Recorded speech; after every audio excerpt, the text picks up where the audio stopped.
Okay, here it is. You've seen it in my vlogs. You've heard me talk about it. If you follow me on Facebook, you've seen it before.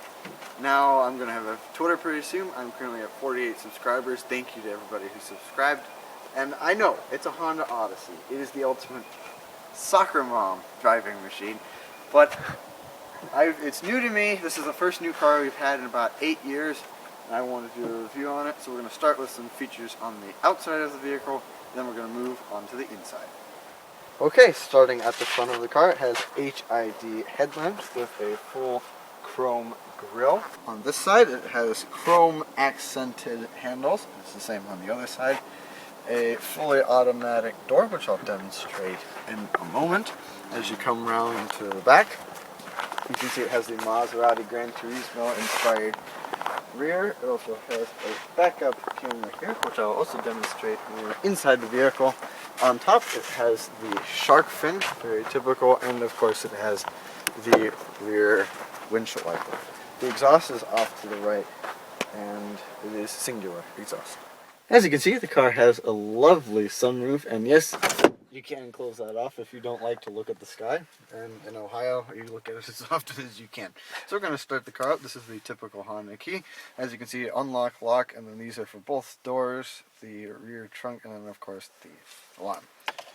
So, put the key in. As you can see, Honda starts up the display.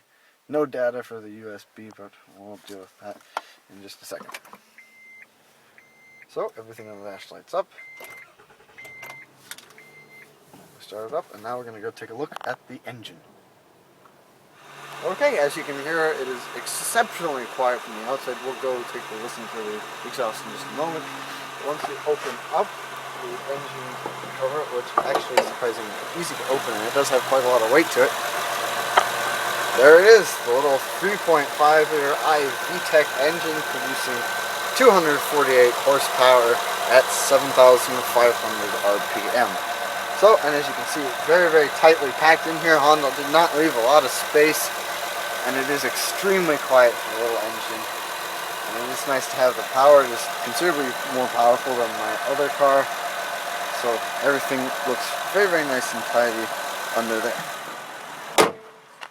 As you can hear, it is extremely quiet. I've never heard that silent of an engine before. So very clearly, this is from the driver's side of the car. I'm going to show you what the display looks like as soon as you turn it on. Obviously it is off right now, so I'm going to turn the key. Everything lights up.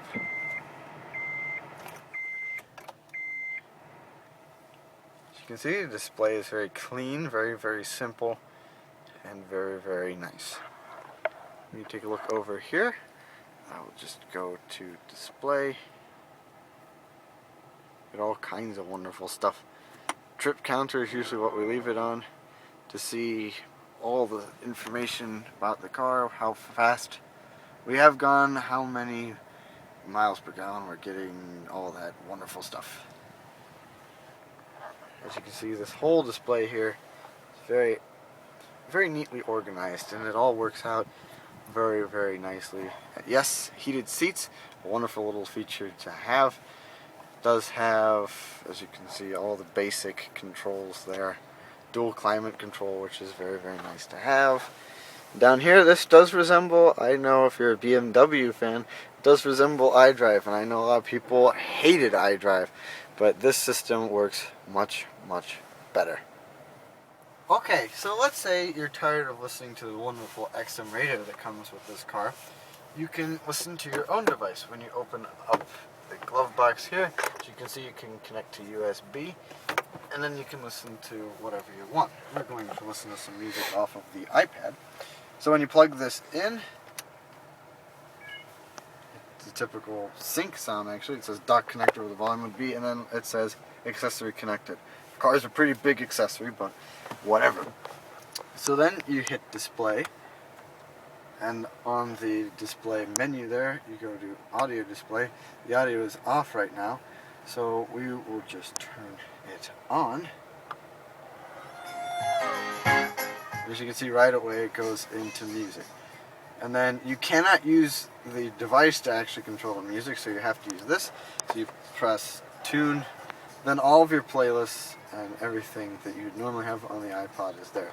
So we go to playlists. Actually, I've got a better idea. We'll go to albums. Let's scroll through here. There's a lot of music to scroll through. Oh, here's a good artist. So you can hear the bass in this car is pretty good.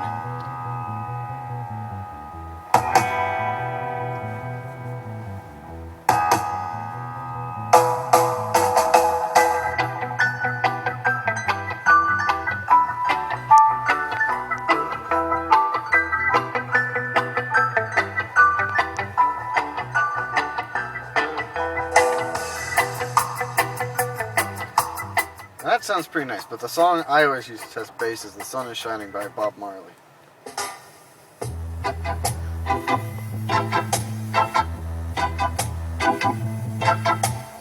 Sun is shining, the weather is sweet. Yeah! It puts out a lot of bass. It is extremely impressive. Now, of course, maybe you don't like reggae. If you are like me and you listen to it all year round to remind you of what's worth waiting for, then you might listen to reggae a lot. But let's say, for instance, you listen to classical music.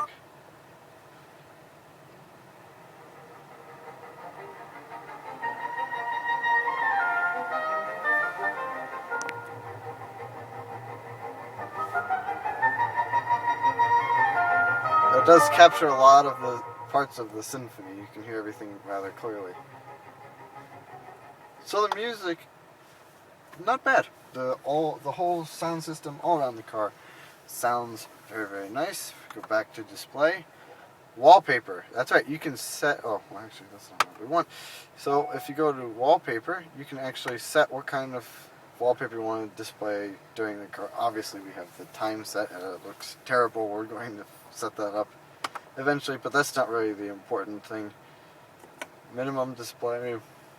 So that's all it shows. It shows what direction the car is pointed in, what time it is, and it tells you right there that something is connected to the USB device. That's about all you can see there. If you hit the phone button here, it tells you no phone is connected, and all that is just the phone. It's very, very easy to work through. All these numbers here on the dash are synchronized with the numbers up there, so you can call speed dial people rather quickly. And it all works out very nicely. You can also use on the steering wheel, if you press this button, you can tell the phone who you'd like to call, and it'll do whatever you'd like it to. Very, very simple, just like sync. Now, as you can see, the steering is very, very smooth and agile, and the horn is pretty loud. Everything here is pretty basic. It's very, very simple, but it works very well together. Okay, so we're going to look at the passenger area. As you can see, the door opens all on its own. And when you're taking a look at this car, it has the figure we need it to have. You can get in the back through the middle. That center section actually does come out. It also functions as a seat, and I'll show you how that works in just a minute. Let's say you want to have 3 people in the front and you want to have 3 people in the back. So all you would really do would be you pull this, slide back. 2 fingers, very civilized. You have a lot of space in the back of the car. And it all is very, very easy to use. Once you get in the back, which I'll do here, you want to put the seat back to where it goes, you just pull this little handle here. Back just like we were before. You do have quite a bit of room back here. It may not look like it, but you do have quite a lot of room. It is very comfortable. And having ridden in the back of this car, the suspension is very, very nice. It's not too bumpy. There's spots for drinks here, and even a spot for your iPod if you just want to set it there. So everything works out very, very nicely. If you want to get out from the back, same thing. Just pull that, push forward, and it slides forward very, very easily. Okay, so looking from the middle here, you have a whole bunch of features to look at on this car. First thing here, lock, very simple. It's automatic, but if you want to do it manually, you have that option. Yes, the windows do come down. That is a wonderful feature, especially during the summer. You can lock them from the front. It is very nice to have. Also, you have a visor, which you simply pull up and hook on those two little tabs there. So if you want to block the sun from coming in, that's kind of nice to have, although I like to get as much sun as I can. Now, to open the door, there are two different methods you can use. One would be to press the open/close button on here, which we do most of the time, or you can just pull the handle. If you pull the handle, it opens just like that. And you can also do it with the button, which it closes a little bit more slowly, so in case you drop something, gets in the way, you have time to get it out of the way. This center section here, as you can see, you have room for all kinds of stuff. And if you pull this little tab here, it goes up, and look at that, you have another seat. The person in the middle, also their seatbelt does come down from here, so they have a place to sit, so it'll keep them in shape in case of an accident. Honda's always thinking of safety. Another thing over here, you have two separate air vents.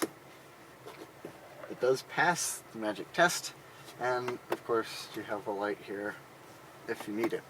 On the other side of the car, you have the same things, except now you have controls here for the cooling in this part of the car, another climate zone, which is also very convenient to have. Looking in the back of the car, you have the same sort of setup as you do on my side of the car. You have the light and the two air vents. You also have a middle passenger seat, and you have that same seat belt as shown in the middle here.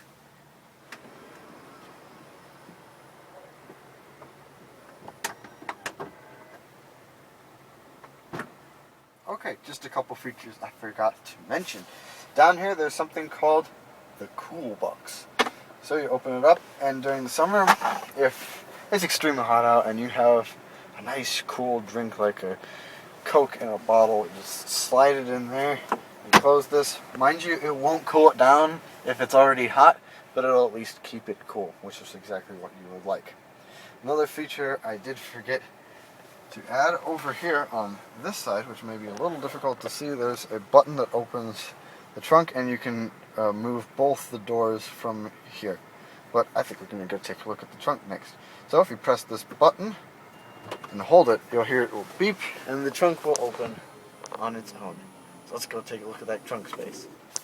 Okay, well, as you saw before, you can open the trunk with the button, but also you can open the trunk manually. So in case you ever have any problems with that, which is doubtful, you can open the trunk manually. To put these rear seats down, if you wanted to fit, let's say, a 4x8 sheet of plywood in this car, which you can do very simply. All you do is you pull this strap here, give it a push, down it goes. Do the same thing on the other side. Very easy. Pull them back up, just pull the strap here, and up they come. You can adjust them wherever you would like, and then match it with the other side. Whatever you want. Whoops. I'll forget it.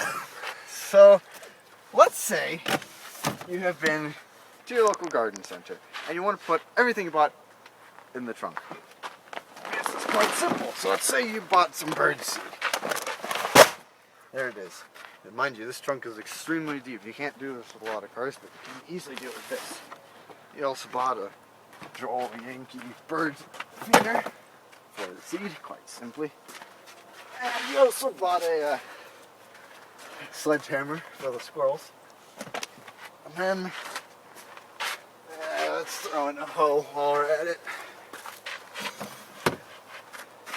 And of course, douse it all down with a jerry can full of petrol. And then to close it all up, just press the trunk button there, and you can walk around to the front of your car, get in, and as soon as that's closed, you're all set to go. In conclusion, Honda Odyssey.